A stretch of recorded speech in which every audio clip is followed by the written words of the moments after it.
Now, the International Labour Organization has released its Global Employment Trends Report for 2013, and it makes for grim reading. Since the global financial crisis, global growth has decelerated and unemployment has started to increase again, leaving an accumulated total of some 197 million people without a job in 2012.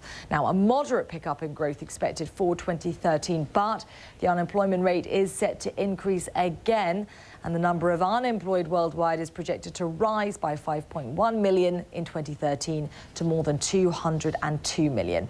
And then by a further 3 million in 2014 to a shocking total of 205 million.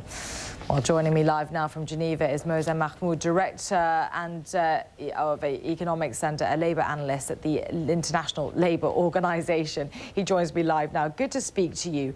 This does make for rather grim reading, doesn't it, this report?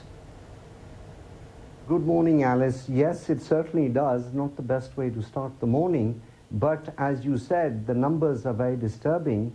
This year alone, in 2012, there will have been an increase of 4.2 million jobs lost. A large part, a quarter of that is in the advanced economies, but there is a massive spillover to the developing economies. And there will have been an increase of about 1 million each in East Asia, in South Asia, and in Sub-Saharan Africa. So certainly the engines of growth are not moving the labor markets in the right direction at all. So what is your solution, if you like? You say that things are set to not really get much better at all in 2013.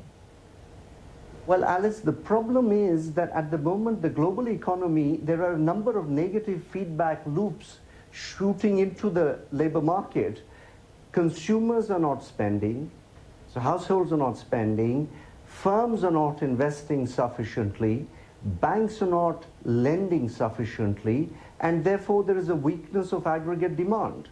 And then on top of the lack of aggregate demand, weakening labor markets, we have a series of austerity programs which are not just really helping growth of output and employment at all. And what we would like to do is see if there can be some short-term stimulus, because at the moment all the austerity programs are hitting employment with wage and employment cuts. Therefore, we need to break this negative feedback loops and get back to some short-term stimulus, and of course come back to balancing in the medium to longer term. Okay, Moazam Mahmood, Director of the International Labour Organization, many thanks for talking us through those numbers.